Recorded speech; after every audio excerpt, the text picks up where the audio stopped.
I'm a misfit. Welcome back to the Jungle Book Temple. This week we're going to show you the hot competition that there was for the Ganesha reliefs, as they are all over our jungle temple. So let's hear what the misfits have to say about their process.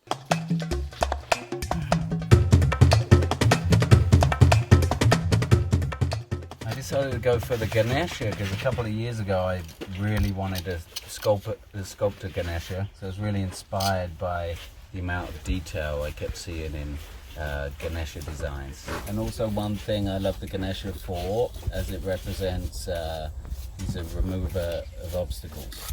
And that's what we do here, it's what we work on, removing, restricting obstacles. You said the truth.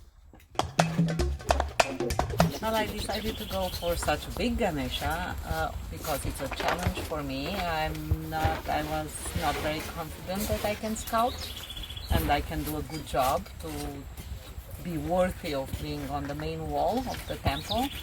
So it's exciting. I'm finding the pleasure in doing details, which I never really enjoyed before.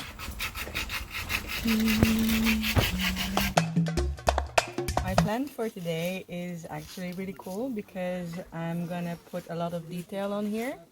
I feel like now I've got the general shapes and I got everything that is really necessary, but now I just want to beautify it as much as I can.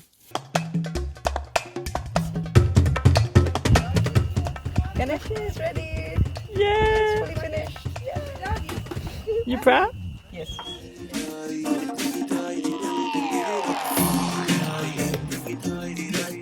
Check out the top left video to see our instructional video series. Check out our Umbala documentary by clicking the video to the bottom left. And if you don't want to miss any of our videos, click the little bell next to the subscribe button and then hit